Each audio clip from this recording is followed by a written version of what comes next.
Kerajaan Majapahit berada di ambang kehancuran. Keadaan pemerintahan kacau balau. Para pejabat kerajaan saling berebut kekuasaan dan kekayaan. Rakyat kecil terbengkalai. Sebagai kerajaan yang pernah berjaya, Majapahit berada pada titik kehancuran. Saat itulah fajar merekah dari alas Gelagah Wangi. Tampillah sang pemuda yang menyampaikan risalah Nabi, menyebarkan agama dengan kitab suci, luhur dan mulia dalam budi pekerti. Pemuda itu tak lain ialah seorang putra Raja Majapahit Brawijaya Kertabumi yang bernama Raden Fatah. Raden Fatah adalah seorang putra raja dari Selir yang tinggal di Palembang. Saat dewasa, ia melakukan perjalanan ke Pulau Jawa untuk menyebarkan agama Islam. Bersama saudara tirinya, yaitu Raden Hussein, mereka berguru kepada Sunan Ampel. Babak 1. Ilir-ilir di Ngampel Denta. Raden Fatah dan Raden Hussein menjadi santri di pesantren yang diasuh oleh Sunan Ampel. Setelah beberapa lama menjadi santri, kedua pemuda itu tumbuh menjadi pemuda yang pemberani, berakhlak mulia, dan bercita-cita tinggi. Di pendopo masjid pesantren, Sunan Ampel berkumpul bersama para santri. Mereka menyenandungkan lelagon ilir-ilir bersama. Tah anak Mas Hussein, Kula Kanjeng Sunan. Kula Kanjeng Sunan adalah keturunan penguasa Palembang, jauh-jauh dari seberang sana. Kalian kesini untuk menuntut ilmu. Sudah lama kalian menimba ilmu di sini. Saat ini kalian sudah cukup bekal untuk melanjutkan perjalanan menggapai cita-cita kalian. Beribu terima kasih kami ucapkan kepada Kanjeng Sunan atas bimbingan selama ini, kepada Kanjeng Sunan yang membantu sebisa. Babak 2. Persiapan peperangan melawan Girindrawardhana. Raden Fatah dan Raden Hussein menghadap Prabu Kertabumi. Raden Hussein diangkat menjadi Adipati Terung. Raden Fatah yang memang berniat mendirikan pesantren diberi wilayah di alas Gelagah Wangi. Bersama pengikutnya, Raden Fatah melakukan babat alas Gelagah Wangi. Di sana didirikanlah pesantren yang dipimpin langsung oleh Raden Fatah. Dari jumlah penduduknya yang hanya puluhan, hingga akhirnya mencapai ratusan hingga ribuan. Tahun 1478 Masehi, Girindrawardhana menyerang ke Majapahit. Kondisi Majapahit yang memang sedang lemah dengan mudah ditaklukkan oleh Girindrawardhana. Prabu Kertabumi tewas dalam penyerbuan tersebut. Majapahit dikuasai oleh Girindrawardhana. Jatuhnya Majapahit menggerakkan hati Raden Fatah. Sekaranglah saat untuk mengambil kepemimpinan di tanah Jawa.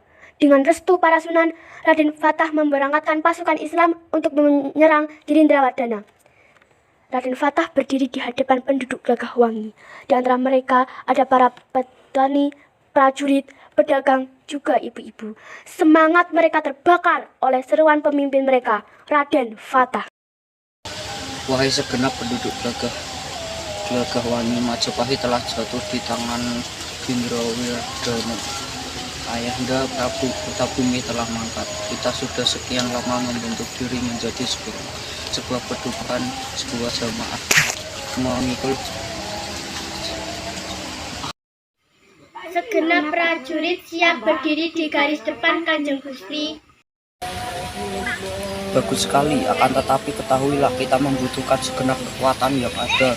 Diharuskan semua penduduk Gelagah Wangi, prajurit, petani, pedagang yang tidak mempunyai uzur untuk berangkat menyertai Girindrawardhana. Kula siap mangkat Kanjeng Gusti. Weh, aku ya melu no. Engko tak gawake telo godhog nggo samu. Oke. Niatmu sungguh mulia, anak Mas Fatah. Saya senang mendengarnya. Tapi apa yang menjadi cita-citamu sendiri, anak Mas? Saya bercita-cita menyebarkan agama Islam ke seluruh Pulau Jawa. Pulau Jawa ini hendaknya menjadi pusat penyebaran ajaran Islam, hingga nanti wilayah-wilayah di seberang lautan juga ikut menikmati indahnya ajaran Islam, Kanjeng Sunan.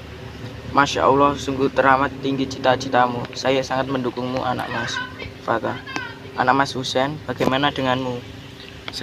tinggal sini Kanjeng Sunan. Saya ikut dengan kakak Mas Fatah. Bagus, tapi saya mendengar kamu ingin Yuwito. Ingin sowan Raja Kertabumi, penguasa Majapahit. Sunan, bagaimanapun juga di dalam darah saya mengalir darah Majapahit. Kalian sudah waktunya untuk melangkah, anak Mas Fatah. Kamu saya tugaskan untuk membuka pesantren baru agar cita-citamu untuk menyebarkan ajaran Islam di seluruh pulau Jawa tercapai. Tapi sebelum itu kamu harus sowan kepada ramamu, Prabu Kertabumi. Nah, wa atona Kanjeng Sunan. Anak Mas Husen, kamu berbakat dalam tata keprajuritan dan tata negara. Kamu sowanlah kepada Prabu Kertabumi, sampaikanlah ajaran Islam kepada segenap rakyat Majapahit. Samina wa atona. Kula juga ikut Kanjeng Gusti, saya akan menyiapkan kuda-kuda yang terbaik. Kenapa? Lah iya, nanti ketika tahu mereka melalap bagaimana itu? Iya ya, aku juga tahu sedikit obat-obatan, nanti juga bisa membantu. Lagi pula bejoku juga ikut perang, aku udah ditinggal di rumah. Cie, ya wes, ayo cepet-cepet nggak ditinggal. Babak 3. Peperangan melawan Girindrawardhana. Pasukan Islam di bawah pimpinan Raden Fatah menyerang Girindrawardhana. Peperangan berjalan sengit. Segenap rakyat tanah Jawa yang sudah memeluk agama Islam bergabung bersama pasukan Raden Fatah. Peperangan dimenangkan oleh Raden Fatah. Prajurit Girindrawardhana berperang melawan prajurit Raden Fatah. Pedang melawan cangkul, tombak melawan sabit, keris melawan kentongan. Babak 4. Pelantikan Raden Fatah menjadi Sultan Demak. Raden Fatah duduk di kursi. Para sunan duduk mengelilingi Raden Fatah. Para kawula duduk di depan. Sunan Ngampel membawa mahkota sultan. Rakyat sekalian, perhatikanlah hari ini atas musyawarah dan kesepakatan Waliul Amri, dewa para wali yang terdiri dari beberapa sunan. Kami mendirikan kesultanan untuk menjamin kelangsungan penyebaran ajaran Islam dan menjamin kesejahteraan rakyat. Kesultanan ini bernama Kesultanan Demak dengan ibu kota di Bintoro. Laksanakanlah amanah kepemimpinan ini dengan baik. Inggih Kanjeng Sunan, kula nyuwun bimbingan dari Kanjeng Sunan dan para sunan yang lain. Dengan ini secara resmi kami lantik Raden Fatah menjadi Sultan Demak dengan gelar Sultan Alam Akbar Al-Fatah.